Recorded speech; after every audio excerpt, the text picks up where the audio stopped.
जब भी प्रेम की बात आती है तो सबसे पहले हमारे मन में राधा कृष्ण के प्रेम की कथा याद आती है।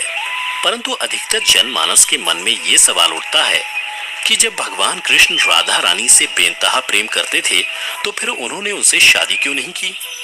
अगर आपके मन में भी ये सवाल उठता हो तो ये वीडियो आपके लिए ही है, क्योंकि आज के इस वीडियो में मैं आपको इसी सवाल का जवाब बताने जा रहा हूँ कि आखिर भगवान श्री कृष्ण ने राधा रानी से विवाह क्यों नहीं किया।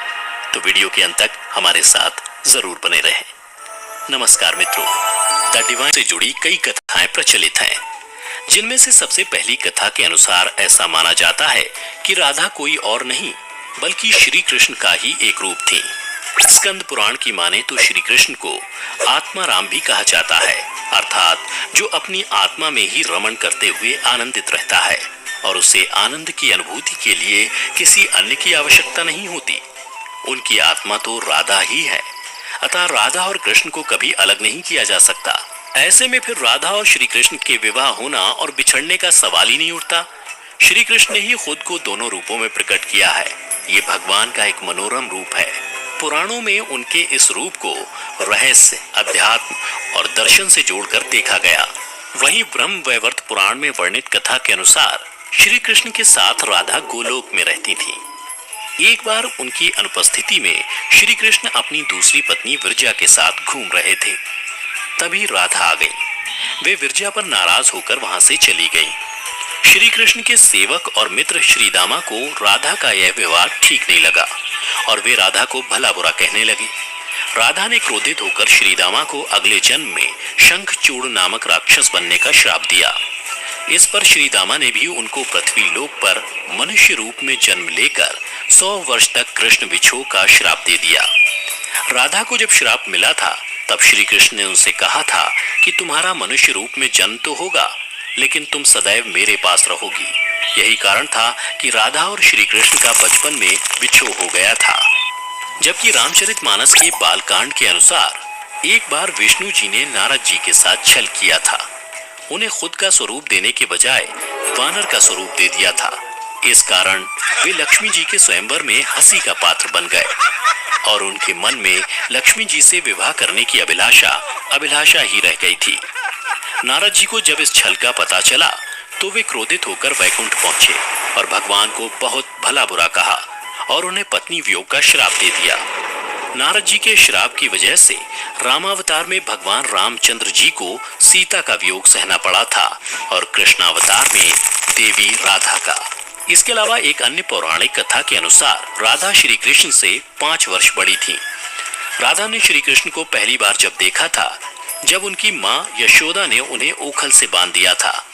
कुछ लोग कहते हैं कि वह पहली बार गोकुल अपने पिता वृषभानु जी के साथ आई थी, तब श्री कृष्ण को पहली बार देखा था। जबकि कुछ विद्वानों की माने तो कृष्ण और राधा की पहली मुलाकात संकेत तीर्थ पर हुई थी। जो भी हो, लेकिन जब राधा ने कृष्ण को देखा तो वह उनके प्रेम में पागल जैसी हो गई थी और कृष्ण भी उन्हें देखकर मोहित हो गए थे और फिर दोनों में प्रेम हो गया था। ऐसा माना जाता है कि तभी से राधा श्री कृष्ण की मुरली सुनकर बावरी होकर नाचने लगती थी और वह उनसे मिलने के लिए बाहर निकल जाती थी।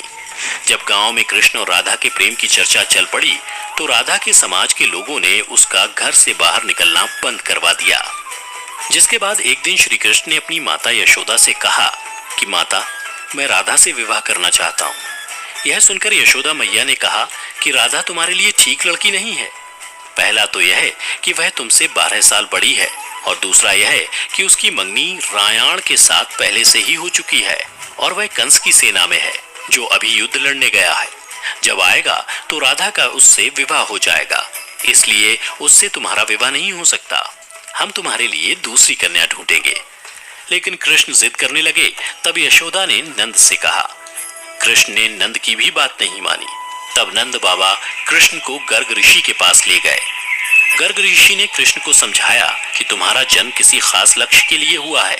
इसकी भविष्यवाणी हो चुकी है कि तुम तारणहार हो। इस संसार में तुम धर्म की स्थापना करोगे। तुम्हें इस ग्वालन से विवाह नहीं करना चाहिए। तुम्हारा एक खास लक्ष्य है। तब श्री कृष्ण कहते हैं कि मुझे नहीं बनना तारणहार। मैं तो अपनी गायों, ग्वालनों और इन नदी पहाड़ों के बीच ही रहकर प्रसन्न और आनंदित हूँ और यदि मुझे धर्म की स्थापना करनी है तो क्या मैं इस अधर्म के साथ शुरुआत करूं कि जो मुझे चाहती है और जिसे मैं प्रेम करता हूं उसे छोड़ दूं? यह तो न्याय नहीं है। गर्ग मुनि हर तरह से समझाते हैं, लेकिन कृष्ण नहीं समझते हैं। तब गर्ग मुनि उन्हें एकांत में यह रहस्य बता देते हैं कि तुम यशोदा और नंद के पुत्र नहीं, देवकी और वासुदेव के पुत्र हो, और तुम्हारे माता पिता को कंस ने कारागार में डाल रखा है। यह सुनकर श्री कृष्ण कुछ भी कहने की स्थिति में नहीं रहे और फिर उन्होंने कहा, कृपया मेरे बारे में कुछ और बताइए। तब गर्ग मुनि ने कहा कि नारद ने तुम्हें पहचान लिया है और तुमने अपने सभी गुणों को प्रकट कर दिया है। तुम्हारे जो लक्षण इस ओर संकेत करते हैं कि तुम ही वह महापुरुष हो जिसके बारे में ऋषि मुनि चर्चा करते हुए आ रहे हैं।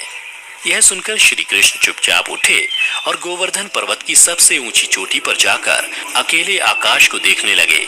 बस वे वहीं दिन भर रहे और सूर्यास्त के समय ज्ञान को उपलब्ध हो गए। वहीं से उनकी दशा और दिशा बदल गई। फिर उसके बाद श्री कृष्ण कंस के बुलावे पर वृंदावन छोड़कर मथुरा चले गए और इधर राधा का विवाह यशोदा के भाई रायाण से हो गया।